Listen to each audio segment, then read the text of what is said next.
फिर आपके पास 2-3 क्वेश्चन ऐसे हैं कि जो बोर्ड एग्जाम के लिए बहुत इंपॉर्टेंट होते हैं, तो प्लीज़ मेरी वीडियो को सब्सक्राइब ज़रूर करें, बेल आइकन की घंटी ज़रूर दबाएं।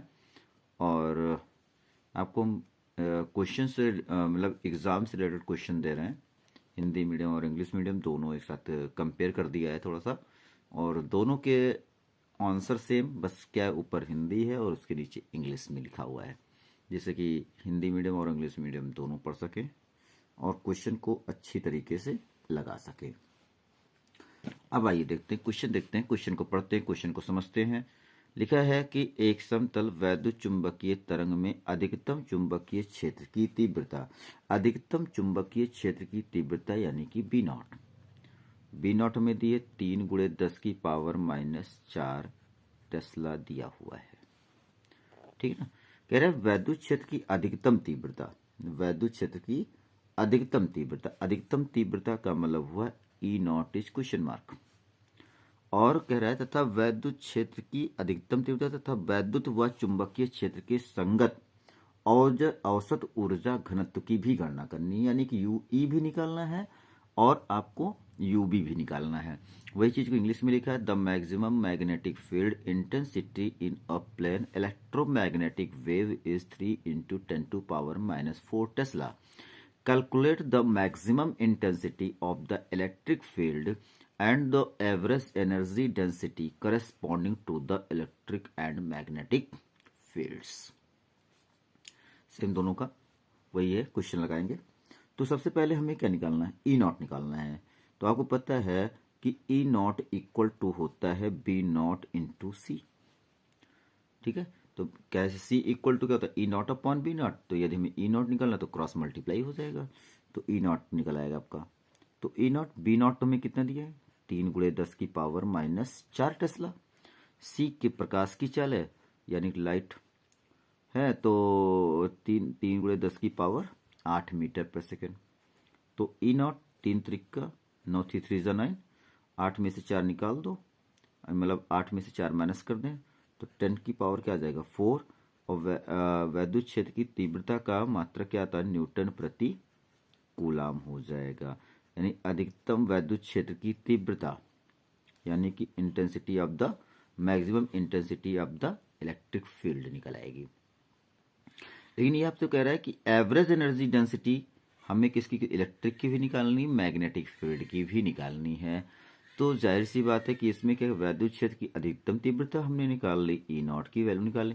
कह रहा था वैद्युत व चुंबकीय क्षेत्र के संगत ऊर्जा घनत्व की भी गणना करना है। तो समय यूई, आपको पता है ना, यू इक्वल टू फॉर्मूला क्या होता है कि A1/2, ठीक है, not epsilon E0 square, then UE equal to 1/2 not epsilon की वैल्यू 8.85 इंटू 10⁻⁻12 इंटू 3 इंटू 10⁻⁻4 का होल स्क्वायर।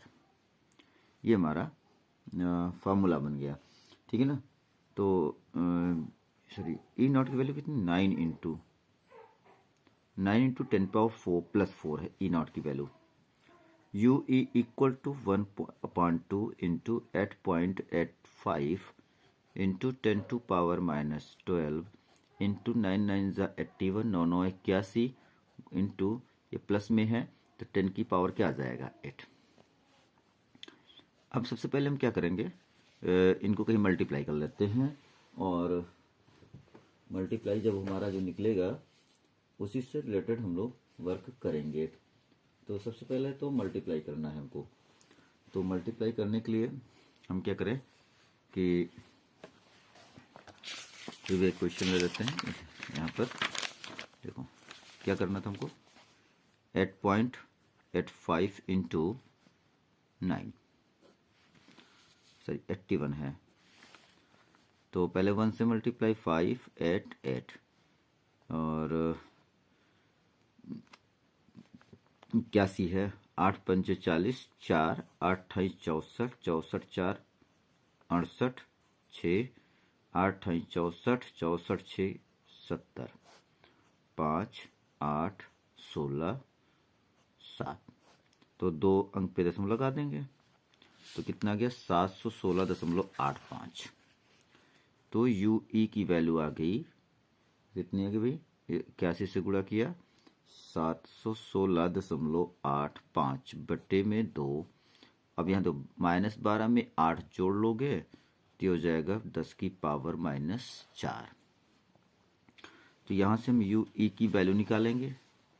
तो सबसे पहले हम क्या करेंगे, UE की जब वैल्यू निकालेंगे तो 2 तिया 6 और 1 11 2 पंचे 10 2 अट्ठे 16 दशमलव 9 अट्ठे 16 2 चौके 8, ठीक है, 2 दूनी 4 समथिंग आएगा इंटू 10 टू पावर -4। अब इधर से हम क्या करते हैं कि 2 नंबर इधर आते हैं तो पॉइंट बढ़ जाएगा हमारा माइनस, ठीक है।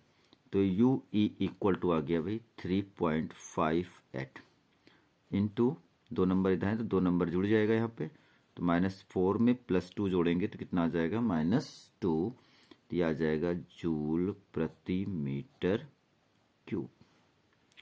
ये आपका क्वेश्चन सॉल्व हुआ इस तरह। केवल क्या निकला, ये हमारा निकला इलेक्ट्रिक एवरेज डेंसिटी, यानी कि वैद्युत औसत ऊर्जा घनत्व। अभी क्या कह रहा है निकालने के लिए, चुंबकीय क्षेत्र का औसत ऊर्जा घनत्व निकालिए। तो मतलब UB भी कह रहा है, UB इक्वल टू क्या होता है 1/2 B0² अपॉन μ0। आपको पता है कि जहां पर मुझे ये पता है कि μ0 की वैल्यू क्या होती है भाई, μ0 की वैल्यू यदि हम निकाल रहे हैं तो μ0 की वैल्यू होती है 4 पाई इंटू 10 टू पावर -7, मतलब ये होता है आपका। तो क्या करेंगे, UB इक्वल टू 1/2 B0 की वैल्यू हमने कितनी निकाली थी, अभी B0 की वैल्यू हमें दी थी 3 गुणे 10 की पावर -4 का होल स्क्वायर। B0 की वैल्यू हमें क्वेश्चन में दी है टेस्ला, अपॉन 4 पाई इंटू 10 की पावर -7। तो भाई UB इक्वल टू कितना आ जाएगा हमारा 1/2 गुणे 9 गुणे 10 की पावर -8 बट्टे 4 गुणे 3.14 गुणे 10 की पावर -7। अब यहाँ देखो, पहले हम कहीं पे गुणा कर लेते हैं, 314 गुणे 4, तो 4 चौक 14 चौको 56, 4 तिया 12, यानी कि 12.56।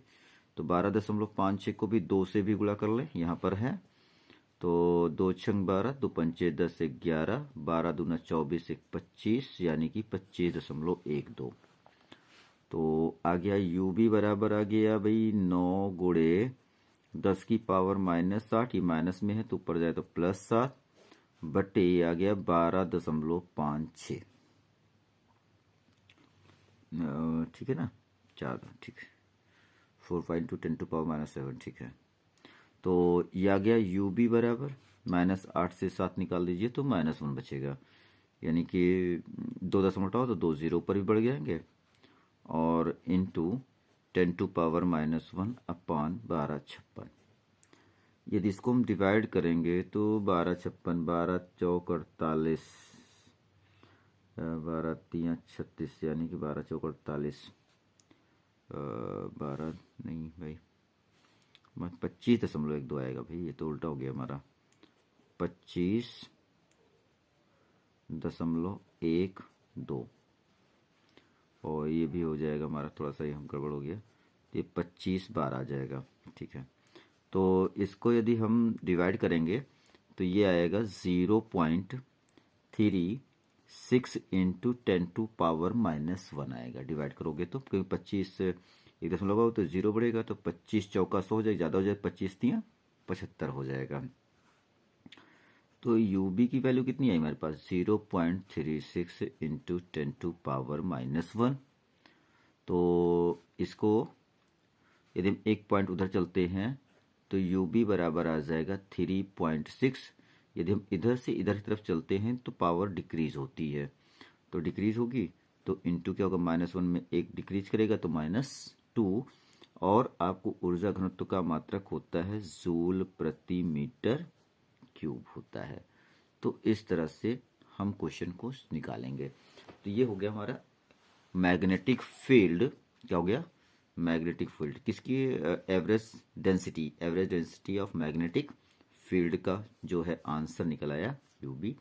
और इलेक्ट्रोमैग्नेटिक का निकल आया आपका, क्या निकला था ये 3.58